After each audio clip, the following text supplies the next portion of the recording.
Welcome to the Around the Block podcast presented by PrepVolleyball.com. We're your hosts, Jimmy Pompeo and Sam Heyman, here to give you the inside scoop on all things prep.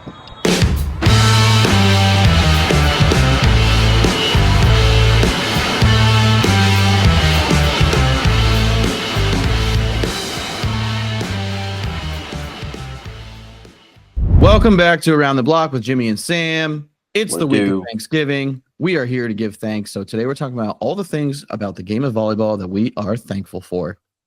It's a great day. There's no shortage of things and people to be thankful for in our game. Oh, yeah, absolutely.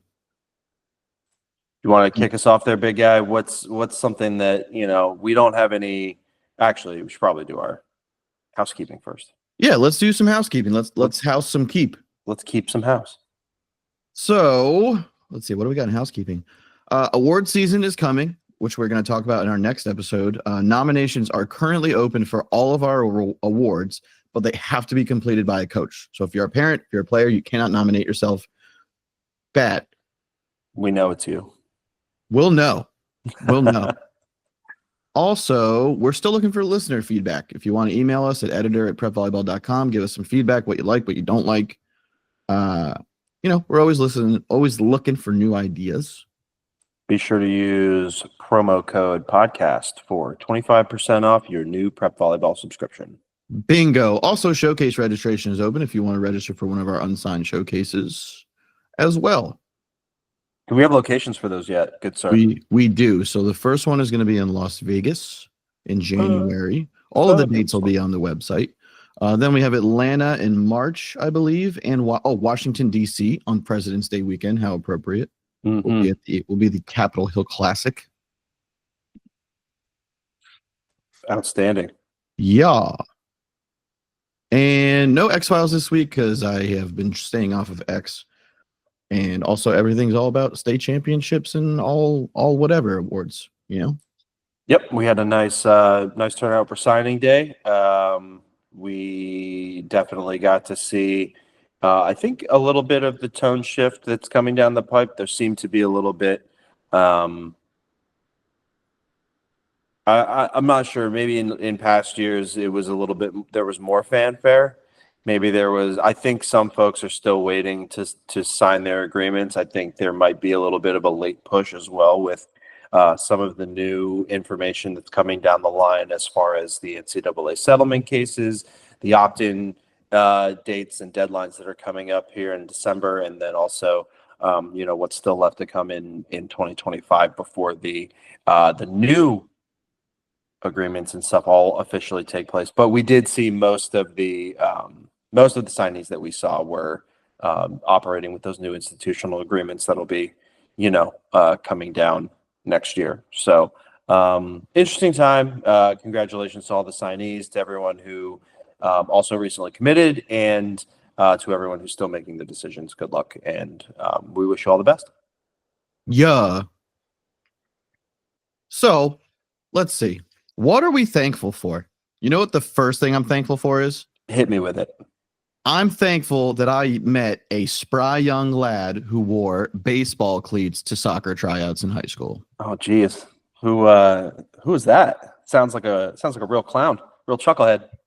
No, he's a wonderful person that actually we went on to play high school volleyball together. We went on to play college volleyball together. He did a reading at my wedding. Whoa. Sounds like a bad penny. You can't get rid of this guy. Yeah, I don't want to. This one's a rarity. And that's you, buddy. Whoa, that's me?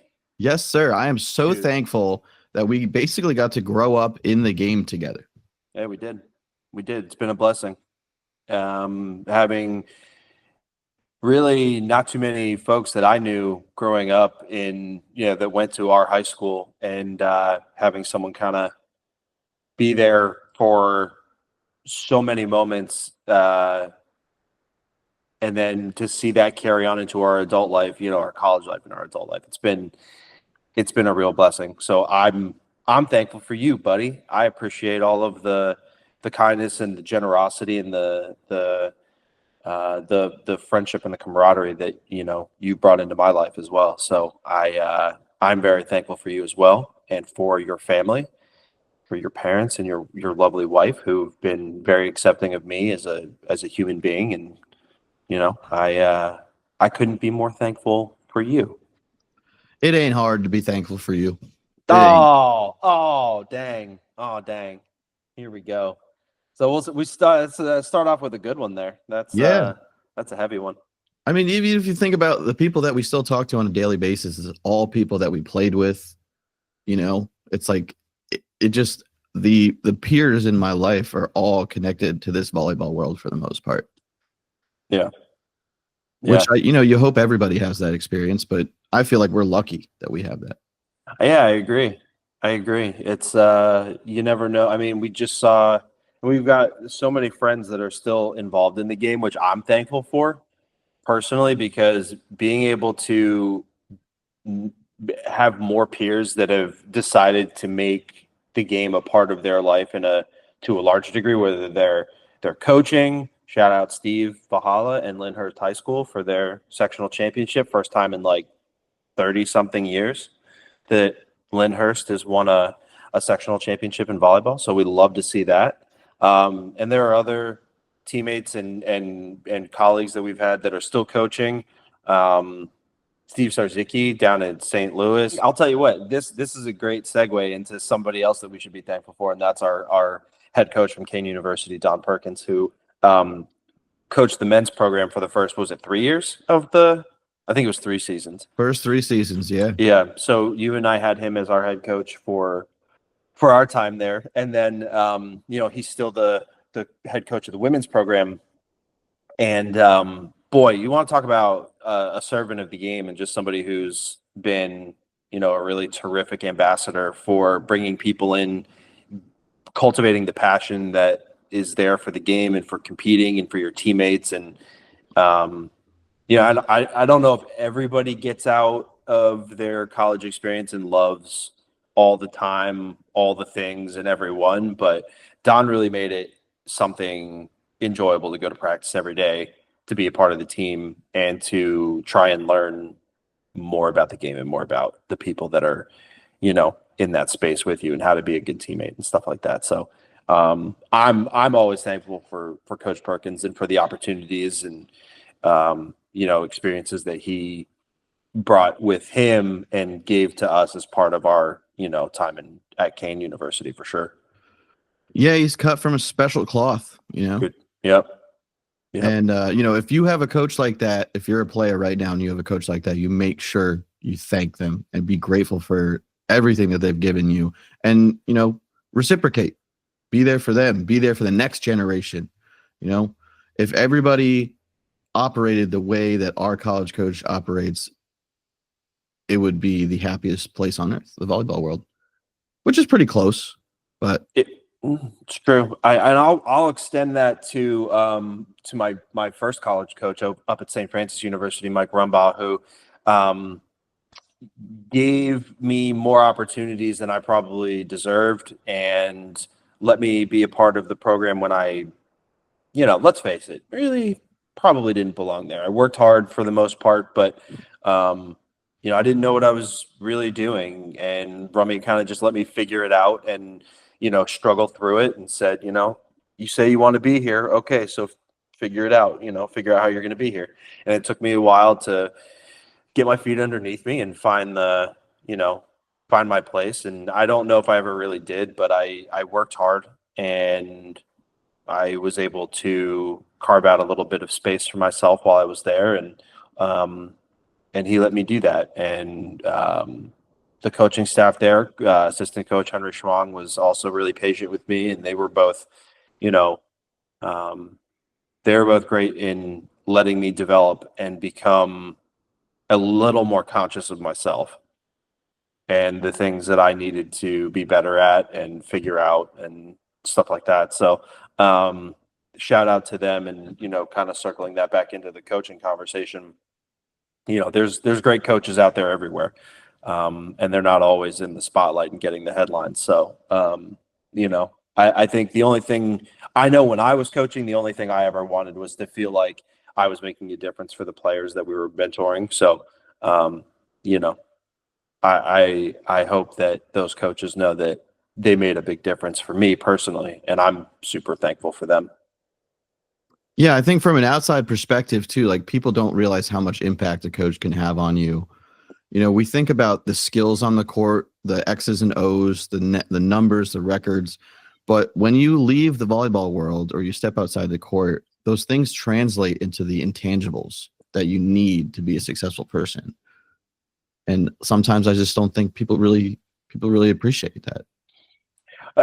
Forest from the trees, right? Like while you're in it, you're trying to figure out how to apply the things that you're talking about in a sense that'll make a difference for what you're working for with regards to the team, with, you know, whatever strategies you're implementing, skill development, things like that, you know. And I think it's later that that stuff kind of clicks and you say, oh, okay, I remember now. This was what coach was talking about. And it wasn't just about serve receive or blocking strategy. It was about life.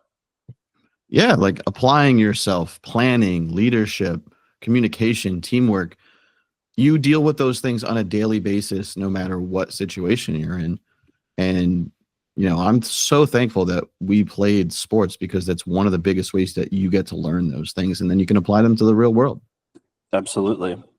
And, you know, very thankful for good teachers and for people who are patient and put, you know, a lot of themselves into, you know, that process and helping other people and carrying on, you know, I would say a lineage of people who go out into the world and are able to improve the circumstances around them for themselves and for others. Yeah, man. Yeah. So very thankful for the coaches, very thankful for those who decided to turn themselves into mentors and teachers of the game and, you know, being at a larger microcosm for life. Yeah, shout out Billy G, William G. Morgan. Oh yeah, For always. inventing the game that gave Always. us so much. Big Billy G, you know? Absolutely. Absolutely. Teammates, you know, we just talked about coaches, but I'd extend this to teammates. You want to talk about, you know, people who put up with a lot of crap so that, you know, for you to go out and be who you are. You know, I think we all do it, but, you know, some of us have a little more crap to put up with than others. And, you know, it takes good people around you to be able to be like, okay, they got to do what they're going to do and, you know, get on with the show here. And so I'm always thankful for teammates that have the patience to put up with those personalities, which I certainly may have contributed to a few mixes here and there. So thanks all. It's growing pains, you know. It's crazy to think about, like, you grow up with your teammates and you watch them turn into like adult people, and it's just like weird sometimes. Yeah, I think so. You remember what they may have been like and stuff like that in their younger, feistier days. And it's dude, we can't tell any stories on this podcast, but like many come to mind, and it's just like I can't believe that person is now a functioning adult that has an impact on the real world. Yeah. Or is, you know, in a place of influence and has, you know, people that they're, you know, communicating with and leading and stuff like that. And it's an interesting way to see people develop and stuff like that. But I also think that you get to see in those moments that maybe are questionable, you also get to see, like you said, you get to see people develop. You get to see them kind of work themselves out of some of those feelings and those situations. So it's I think it's a blessing to get to see how other people develop in addition to the milestones and the check marks that you make as well. I mean, it's incredible, especially now. Like a lot of our teammates are having kids, starting families, and I'm just like, oh man, look how much you've grown. Look how much you've grown. Kind of makes me laugh sometimes. Sometimes, but it's nice to see, and you're glad to see that, you know, life is progressing for them and they're, you know, figuring parts of it out, and, you know, it's a blessing. And, you know, in some way we're all connected, not to get overly philosophical today, but you know, all the experiences that you have with the people that come in and out of your life somehow shape you and shapes them. So, I don't know if we ever really know what impact we have on other folks, who I think we just kind of hope it's mostly positive. And if it wasn't positive, maybe it was something that turned positive for them, and it can be something that turns positive for you to learn from.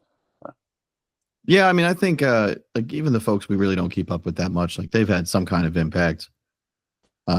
Whether it's just like a funny story to remember, like people skipping class and taking a nap before a conference game, things like that. Sure. Like, what are we doing here? Hey, I need to take a nap before a game. Gotta be rested and gotta be ready to go. That's just like, it's wild to think about. It really is. Who was that? I don't want to name names. Oh yeah, that's fine. That's all right.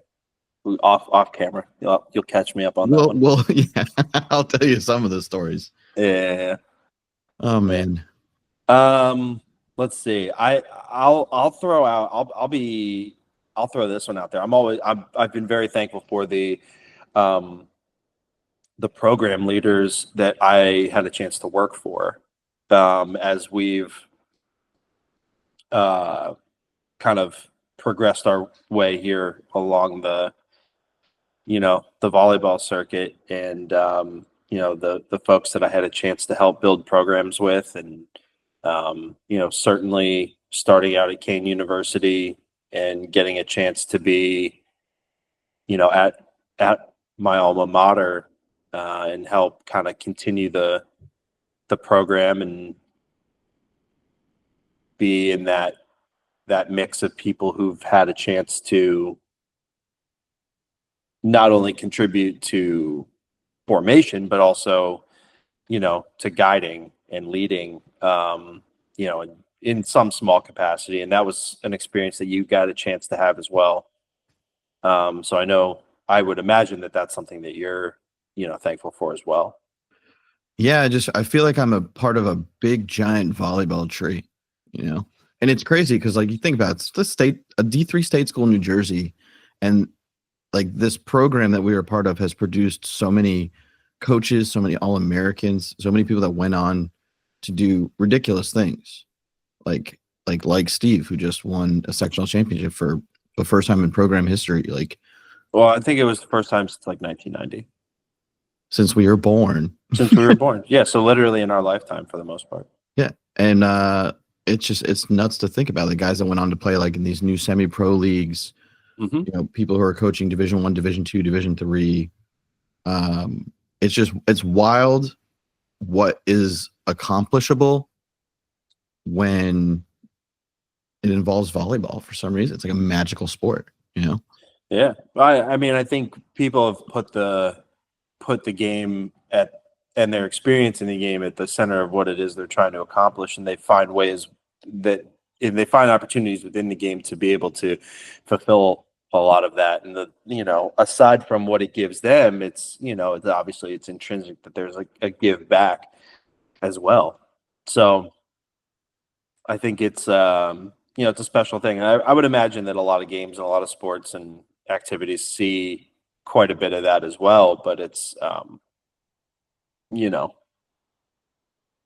don't know, maybe it's with the size of our community and the some of the memorable personalities that we've gotten to come across, that it just seems like it's definitely one of those things that has a little bit more gravity to it, maybe. Yeah, one of my favorite things is definitely like that 6 degrees of separation. Oh yeah. Like, how crazy is this, right? Okay. I move up to Albany as soon as I graduate, get a head coaching job right out of college. One of the first kids I recruit from Massachusetts ends up somehow later on in Colorado, and you play side by side with him. Yep. I was at JB, right? Bailey. Oh yeah. Jay Bailey. That was wild. Could not believe that. It's so crazy to me. It's a small world, and we were and it makes it crazier because we were there for the NVA team that was forming out there in Colorado that only had one season, and then we played that season. We ran into each other, I think, that next summer at at a grass tournament, and then you keep it pushing and you're moving on. But it is interesting where paths cross, and like you said, that 6 degrees of separation for you know for there's and I would have to imagine that happens so many times with Yeah, I mean, it people happened in your men's league last week. You knew somebody that knew some folks that played at St. Francis. It's like, Oh yeah. One of my teammates in my men's quads is from the Lancaster area, and he knows one of my best friends from college, or no, he's near that, but we're in the same region, so he knows he had some friends that went up and played at St. Francis that came after my time there. But yeah, it's a small world. Keeps I'm getting telling you, smaller. dude, it gets smaller, but it gets bigger. Yeah, They grow with the game, and then they just somehow these mini microcosm worlds come together. It's such a great thing. Yeah, I think so. It is a little bit of like, oh, worlds collide, and it's kind of like a surprising thing, but at the same time, it's also kind of not. But Yeah, I but mean, yeah, I've always said like the volleyball community is as big or as small as you want it to be. that's true. That's I very mean, true. look at how many folks we met just working at prep, going to events, like the connections that we've made. Mm-hmm. It's wild to think about. Plus, Yep. like at the core of it, right? We watch these kids grow from freshmen to seniors and then off to college, and it's just like, how many of these kids have we watched that end up on Olympic rosters? And it's just crazy that we get to watch them grow up with the game. Yeah, a few. I'd say we definitely get to see and hear about more doing really great things at the collegiate level, obviously. But yeah, when you hear a name get tossed out on Olympic rosters, or for some of the new pro leagues that are developing, which we're certainly thankful for. Uh, I don't know. It's like being able to just have that like recognition of like, oh yeah, whether you wrote their team up or they were in a feature or a profile, or even if they just reached out with their commitment. It's being able to have a hand in somebody's path and progress along their route and their journey within the game feels incredible, and being able to just be a part of that, even if it's just in some capacity, it's definitely a blessing. Yeah, and like I like to think that we do help kids grow with the game, but like there are obviously like there's kids that they're so talented they don't need our help. But and there's so many others that we've had the opportunity to help, and we've gotten thank yous, and the exposure that you've given me has given me so many opportunities, and then they go on to do these great things. Like I'm thankful for that aspect of our job for sure. That like we can make some kind of impact on multiple levels. Absolutely. Even if it wasn't that, even if we didn't get the thank yous, Yeah. no, knowing that that's a part of, I mean, it Or does. the opposite of the thank yous. Well, you're always going to get those, that's for sure. But it's, I don't know. You take the good, you take the bad, you take them both. There you have The facts of life. the facts of volleyball. What else are you thankful for about the game, about the people, about everything we're doing? I really like my biggest takeaway from volleyball is how many human skills that it taught me outside of the game. Because I know, like, in tough situations when I'm facing adversity, like, I don't know, I don't feel like I can't do something. Because, and I absolutely give credit to the game of volleyball for that, because, I mean, think about our first season at Kane. We drove to Virginia, played what, 2 D2 schools? I know we played. We played Lee's McRae and Limestone. Did we play them that we first? Did. We played both of those teams, and we got our first win in program history, and then we got our butts dragged the rest of the day. Yeah, we played. Our first one was Lancaster Bible. Yes, which we won. We did win, and then I thought we played EMU. I thought that was the Eastern Mennonite trip. So it was at Eastern Mennonite, but I think it was like was it a 2-day? Yes, it was because It somebody, was. Oh, it was definitely. someone didn't know that we were going down for 2 days and brought nothing with them. Oh, so thankful for teammates. Yeah, that was an all-time. That was an all-time. Like we'll have to do like around the block after dark for that story. Yeah. That was wild. I'd have to go back in the record books and look and see who we played. I know we were undefeated as a program for like half an hour. Yeah, and it was the best half hour ever.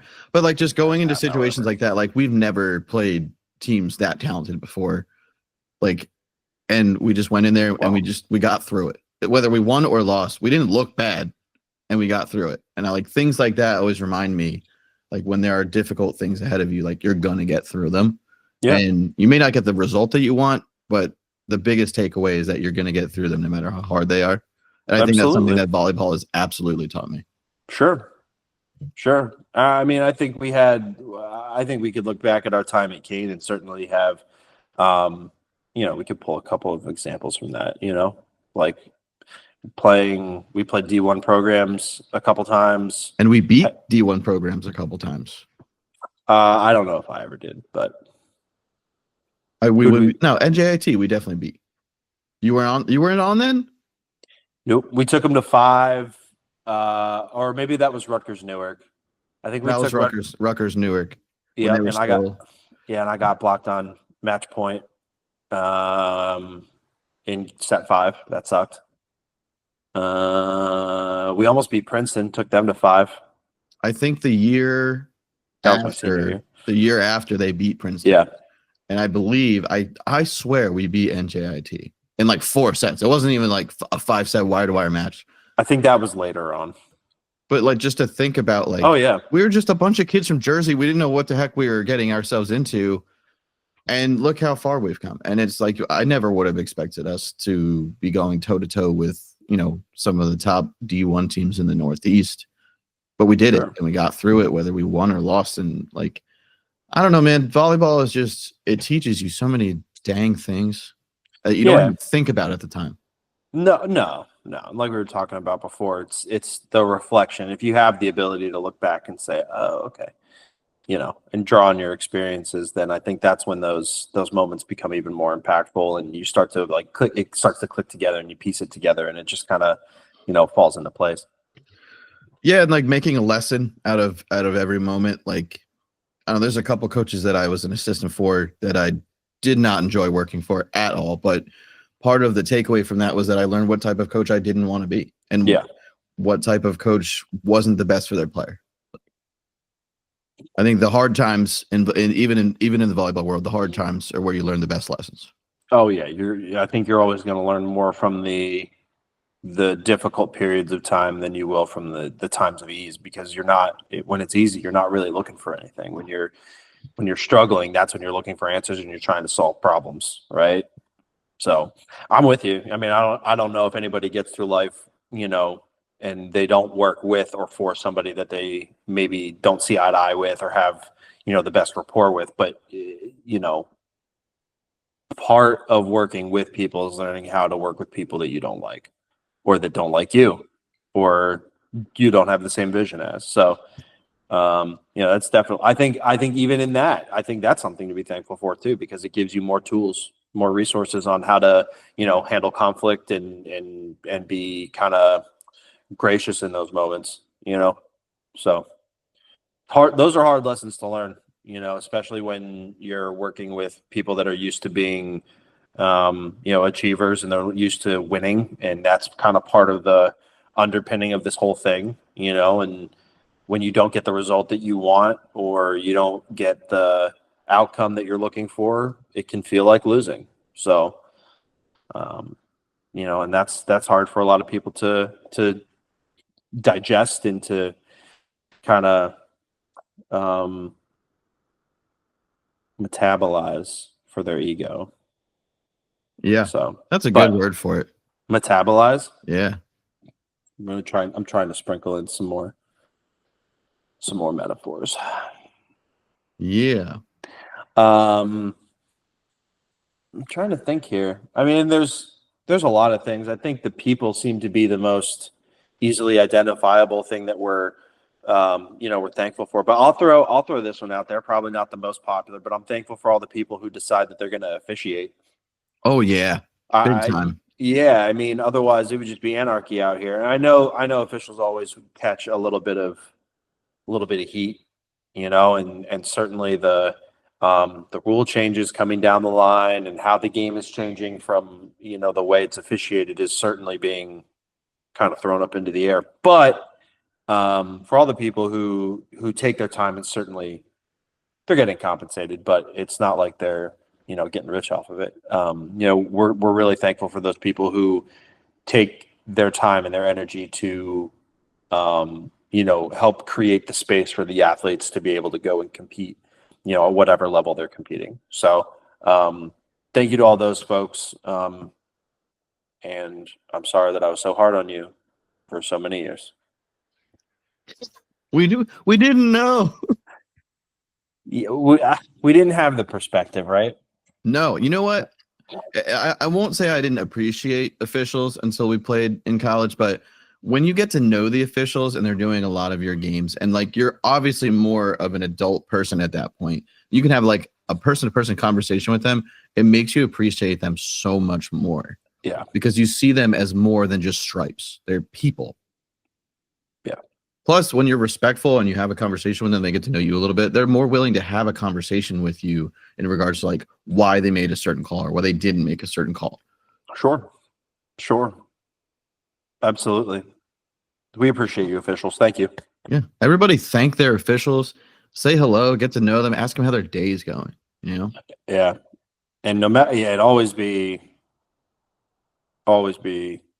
respectful when you're communicating with them, because the last time I checked, and I haven't checked in a while, but the last time I checked, there weren't too many officials that were like, oh, you know what? I'm going to go out of my way to make sure that, we really called this match well, because that kid told me off and said, that I'm a real scumbag.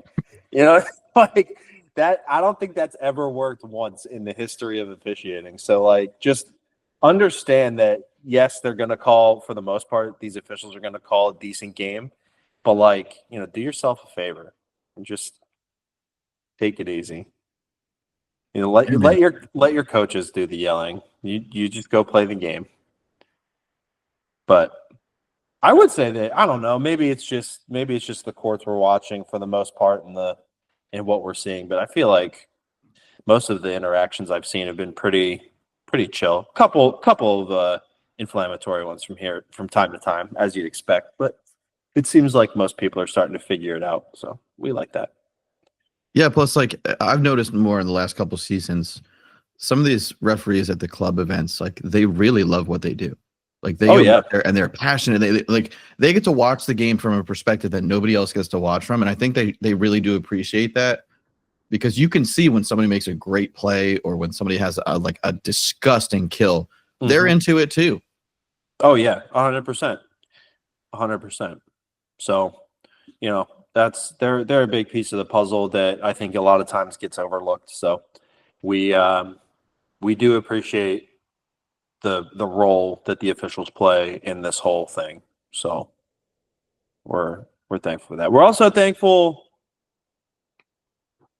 for the new processes that are coming into the NCAA with regards to NIL, NIL, and then also with the institutional agreements taking shape that are going to, pave the way for student athletes to start being compensated for their performances directly from the institutions, which feels like it's been a long time coming, but we have hopefully we have the framework now. I think, like we've mentioned before, there's still a few things to get going, but we're slowly moving into a space where there is now an opportunity for collegiate athletes to be recognized in a monetary fashion for the efforts that they're putting forth for their institutions. And certainly, like we've said before, that's not going to be something that is across the board in the NCAA. I think the space for amateurism is still going to be there. It just probably won't be at the high Division I level. So how they're going to say that is going to remain some sort of amateur status. I don't know if they'll be able to or how they will, but we'll see. We'll see. But I still think that the opportunity to have, certainly at the highest levels, these athletes that are doing such incredible marketing just by what they're doing for their institutions in the name of their institutions is something that I think we're at a place now where we're getting closer to what this should have been for a while now. So thankful for that. Yeah. Let me ask you something. You asked me. And I know obviously, we can't tell the future, but what do you think this new change of paying athletes, what do you think it's going to do for sports in the future? Well, I think, that's a really good, I know, I'm thinking to myself, is this going to make the game even better, even faster, even more exciting? Obviously, especially with volleyball, I just read something yesterday that there's going to be a post college draft for these new women's professional leagues, which is so exciting to think about. Mm-hmm. And you think about what that's going to do for the game down the road, to the point where we could see on TNT, on ABC, on Fox, professional women's volleyball in the United States. Yeah. But overall with sports, you're starting to create a more professional atmosphere for athletes at a younger level. Is this going to make the game even more exciting? Is it going to make it more obviously financially, I think it's going to have an impact. Mm-hmm. There's going to be more people that are more driven towards a career in professional sports because the opportunity, even at the college level, is going to be there. But long term for the game, I can't put my finger on what it's going to look like. Maybe let's think 10 years down the road. Right. It's a great question. I think there's still so many questions that have an answer that needs to be kind of materialized and out there for people to digest. I know I used that one already. But I think we still need to see what the long-term impact is going to be of this massive influx of money coming into, officially coming into the space, having it on the books, and having it come down to more sports than just football and basketball, and what the impact is going to be there. So we'll see. I think I don't know if we'll necessarily see a huge shakeup right away, but I think we'll start to see, as far as volleyball is concerned, I think we'll start to see some institutions start to look around and say, volleyball is one of our big drivers, and it's going to receive, a reasonable chunk of, the pool of funds that are going to be allocated, or that each program, each school is going to have to be able to, move around to their athletes. So, we'll see as time comes and as programs start to iron out what their allocation percentages are going to look like, and how, some of the administrative and what's the right word I'm looking for? Some of the just the administrative stuff will come down, as far as what has to be allocated and what can be and what percentages look like and stuff like that. So, I think we'll see more as time comes, but I would have a hard time imagining that it's going to, I'll rephrase. We're always going to have problems come up, right? There's always going to be some sort of hiccup in the process. There's always going to be folks that aren't happy with the way things are. But I think, as far as the overall health of the game, given that there is now a pathway to a professional career in the United States for volleyball, I would imagine that the opportunities start to materialize a little bit more regularly, which would be an exciting thing to see. Oh, yeah, absolutely. Yeah. I would love to just come home one day and turn on the TV, throw on TNT, and the women's pro volleyball playoffs are on. That would be the coolest thing ever. Yeah, it'd be awesome. And it'd be awesome, and we're seeing, I think one of the other things we can be thankful for is that we're seeing a couple of different formats to the professional game in the States right now. And I would be surprised if we didn't see some sort of merging of these leagues, because I think we've got a few now, right? We've got the PVF, we've got League One, and we've got Athletes Unlimited. And I think those are the big ones for the women. And so, it's curious to see what the ecosystem looks like, especially that some of the cities host two teams. Like Atlanta has two teams, Omaha has two teams, and I think eventually there's going to be two teams in a couple other cities once some of these expansions go through in the coming years. So it's I think finding new markets to put these teams in and finding a place where you can have like I don't think New York has a single team No, I don't think so either. out of all of those leagues. And not League One, sorry. And Athletes Unlimited has run their tournament series in Arizona for the last 2 years. And I think I could be wrong. I think the only team in California is in San Diego. Is that right? I'm not 100% sure. I'd have to check on that. I'd have to double check, but it's interesting to see that like there are some big markets that don't have teams in them yet, and part of me is curious if they're just waiting to see the dust settle and then move into bigger markets, or if they're just like, wow, we're not going to try and shoehorn ourselves in here. I don't know, but it is. I did a recent op-ed, a couple weeks ago on these new leagues coming into the space and what it means and what the history of indoor professional look like here in the States. And, talk about nothing going on. I mean, before these three leagues kind of, established themselves as, being able to operate and run and, showcase the talent that's here. I mean, there was really nothing. So, I mean, it's great to see that there's this kind of revival and resurgence, and we're swelling, and it's great to see. So, we're always thankful for the progress that the game is making at the highest levels. So, yeah, and I think like if people are as passionate about this as I hope they are, what they can do to continue to grow that is buy tickets, go to events, buy some team swag, jerseys, sweatshirts. Like even if there isn't a team in your area, you just want to see this professional game grow and succeed. Like put some skin in the game. Yep, absolutely. Show your support. Absolutely. And there are more events too. VLA has they do tour stops, so they kind of do it like big tournament series. I know the NVA does it that way too. I'm not sure. And NVA is just on the men's side. But VLA has a bunch of tier 1 teams on the men's side that they do something similar, but then they also have tier 2 for men's, and they have tier 2 for women's, which is growing pretty rapidly as well. So, it seems like the opportunities are there, and they're becoming a little bit more prevalent. They're getting into the public space a little bit more readily. My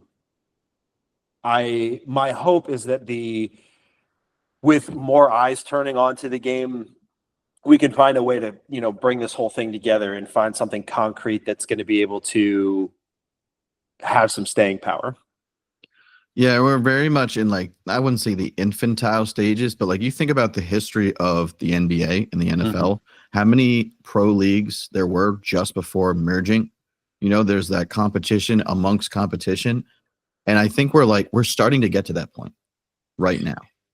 Yeah, I think if you look at, there's a great book that I have called The League. It's about the formation of the NFL, and it kind of centers around the 5 owners who established the first 5 franchises that got the league off the ground, and that actually and they're all still around, obviously. But that took time. It took so many years of them struggling and failing and losing and operating at a loss and being, really tied into the process from, their stake as an owner was direct. It wasn't one of these things where it's like, okay, I'm the owner, and then there's a board of directors, and then there's all these managers, and then there's all these people below that they were doing everything. They were printing off, programs for games. They were selling tickets. They were doing they were so hands-on.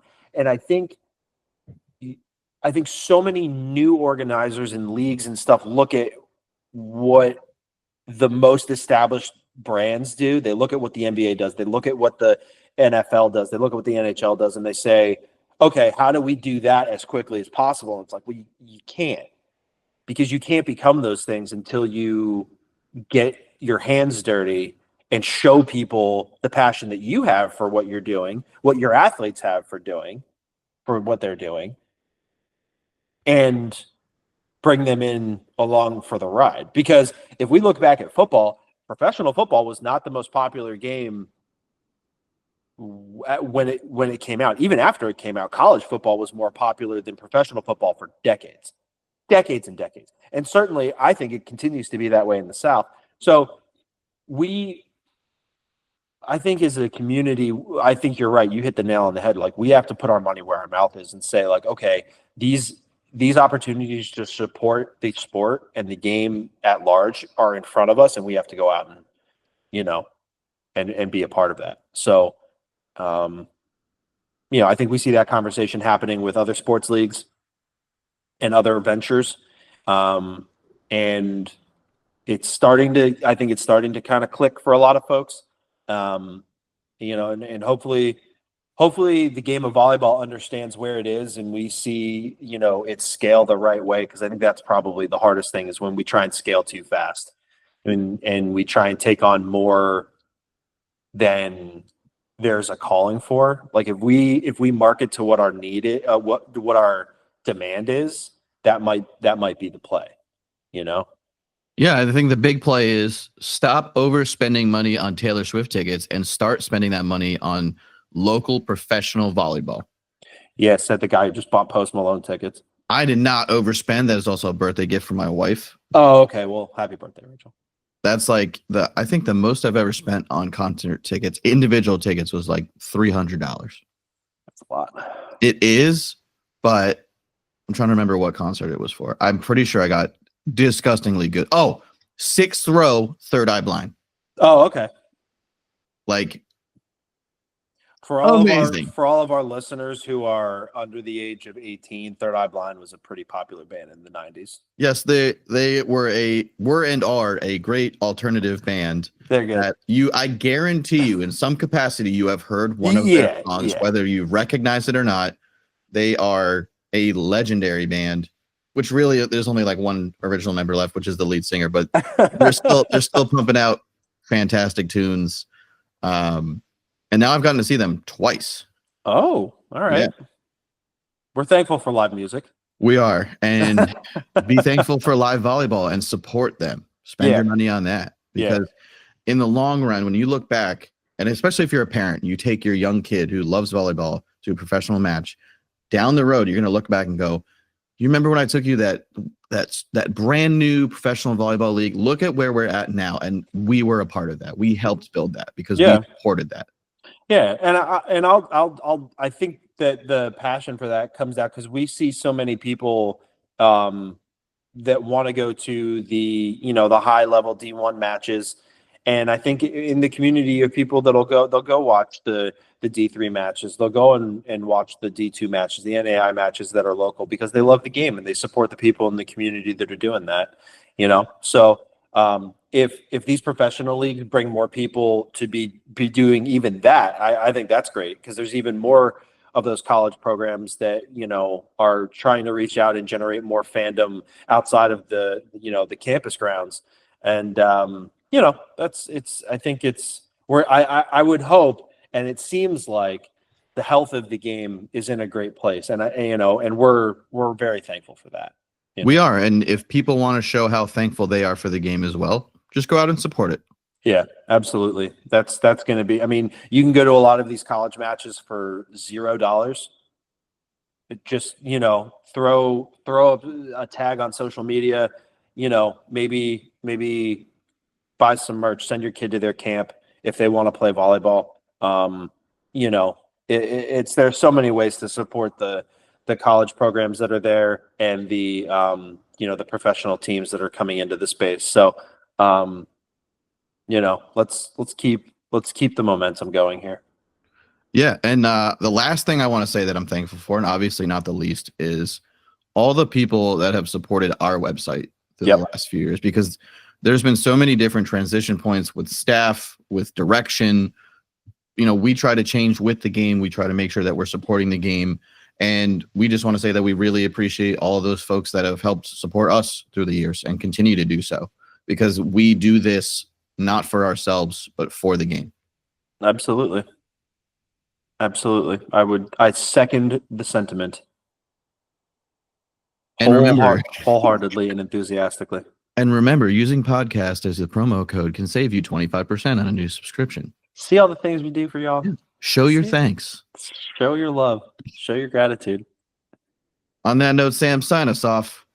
Be good to everybody. And is this coming out the week of Thanksgiving? Yes, it is. Happy Thanksgiving, everyone. Happy American Thanksgiving to everybody. And find the people that you're thankful for and let them know that you are. And pass the mashed potatoes. Oh. So stupid.